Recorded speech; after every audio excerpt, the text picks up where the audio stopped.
Don't make these 6 mistakes when building an Optiplex gaming PC. The first mistake I made was that I tried to mod the side panel of this type of Dell Optiplex. Now on older Dell Optiplexes, the side panel was secured by a latch that you'd pull on and then it hinges out. These newer Optiplexes actually use a sliding mechanism to take off the side panel. That leaves no space on the inside for any acrylic or glass. You could, if you wanted to, put a really thin sheet of plastic or mesh, but that might come off with repeated use, or if you use something transparent, it could get scratched up. Even though I tried my best to do research in transforming Optiplexes, I completely missed this and had to put my acrylic on the outside. The hot glue is a bit dodgy, but unless you look at it too closely or under some bad lighting, it looks alright. While I don't think this is a deal breaker, it is something you should be aware of before you start buying stuff. Moving on to something that will actually affect gaming performance, you need to realize you aren't getting the best CPU. Now while as long as you are getting a 6th gen i5 or i7 you should be fine for a couple of years, but in CPU heavy games like Warzone or CSGO you will be CPU bottlenecked. I am running a 1650 Super with an i7 6700 which are well balanced, so if you are going to build a similar system, make sure you get a GPU that isn't too powerful. On the topic of GPUs, you really need to be careful about the power supply wattage. The unit I have has a 240 watt power supply which is enough to run this 1650 Super. The smaller Optiplexes usually have worse power supplies and in some of them they put limits on the power output of the PCIe slot, meaning you can't even use a 75 watt card without a PCIe power connector. For any Dell Optiplexes though, you will need a SATA to 6 pin or a SATA to 8 pin if your GPU needs it.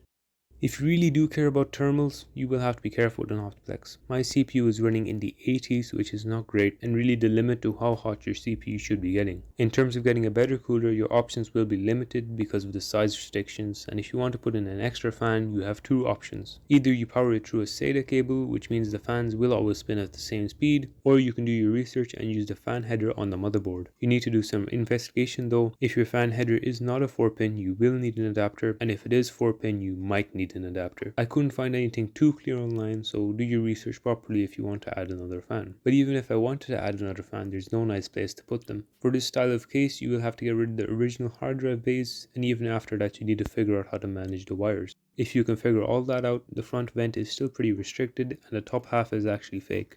Maybe after hearing all that you'd want to case swap your Optiplex, but this presents even more problems. Firstly, the front I/O is soldered onto the motherboard and there's proprietary connectors for power, and even the power button connector is proprietary. Case swapping a Dell Optiplex just isn't worth it if you ask me, especially if getting the adapters is a hassle or just too expensive where you live. Anyways though, that's my rant over. If you want to build an Optiplex, it is a great option as long as you take into account the limitations and workarounds you will have to deal with. If you found this video helpful, subscribe so you can see more.